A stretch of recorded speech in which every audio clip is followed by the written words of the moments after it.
Hello everyone, happy spring Savvy Transformation episode 7, and this episode is going to cover never sell out.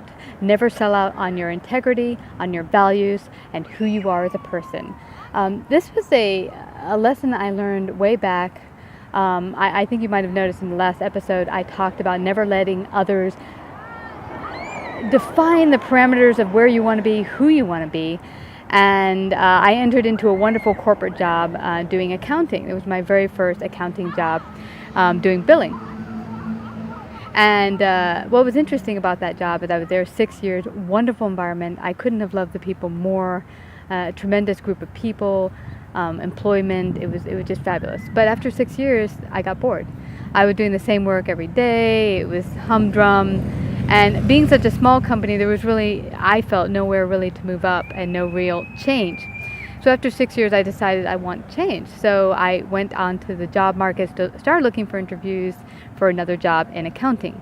I got and landed a wonderful job at an advertising firm. And this was going to be billing and helping out in payables a little bit. And I was really psyched because everyone in the company was 30 and under, just like myself. They had wonderful perks like free tickets to movies and theater and meeting wonderful people my age. So I thought it was going to be a wonderful opportunity both personally and professionally. And so I was excited when I gave 3 weeks notice and was going to start 3 weeks later.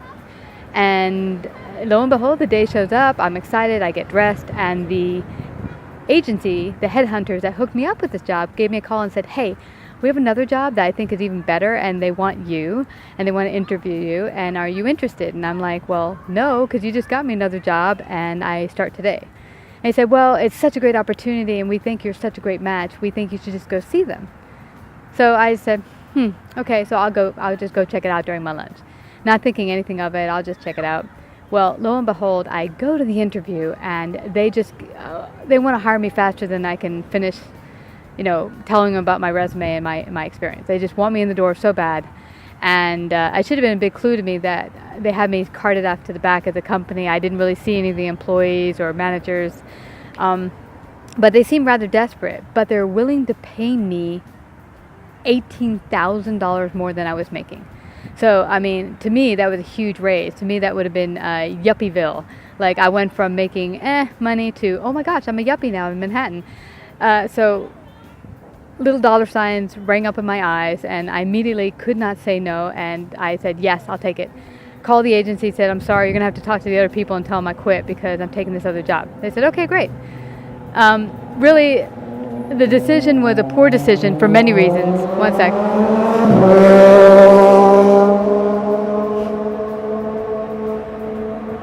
All right. The decision was a poor decision for many reasons.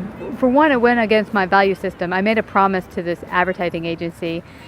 And number two, dollar signs are never a good reason to make a decision, especially a quick decision. So, I regretted it. I took the job. I went back to the advertising agency and told them I have to leave. I just got another job, and they were understandably really pissed because they waited 3 weeks for me, and now they had to start over.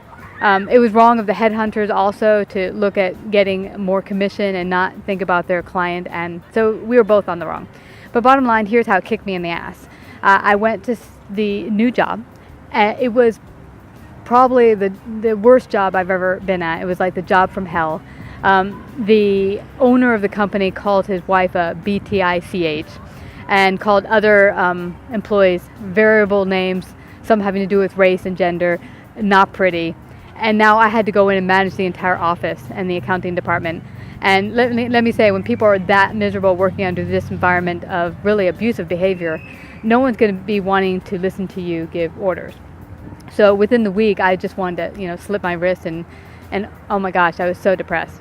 But, I humbled myself, and I went back to the advertising agency, groveled, told them I'm so sorry, I was so wrong, I shouldn't have chosen money over a wonderful company like yours, and it was wrong, and will you give me a second chance? They, through gritted teeth, said, absolutely not, we don't trust you, and, I understand. So then I called back my original employer and said, hey guys, can I come back? Sorry, I did this, and it didn't work out, and here's what happened, and could you take me back? Now, I mean, it was really, really hard to do this, but God bless my original employer, because they said, well, you have to make a promise to stay here at least one more year before you leave, because we don't want to just hire you back for you to go looking for another employment and then lose you in a couple months. So you're welcome back if you stay at least a year. And God bless them. They were the biggest lifesavers ever. I was back at work feeling really demoralized because they had a big party when I left, wishing me well, and here I am a week later back, or 2 weeks later, back in the same chair. But this lesson showed me more than ever that no matter what you do in life, whether it be with your business, a big deal, a big job, never let money be the deciding factor. So guys, have a wonderful day. I hope this helped you, and talk to you soon.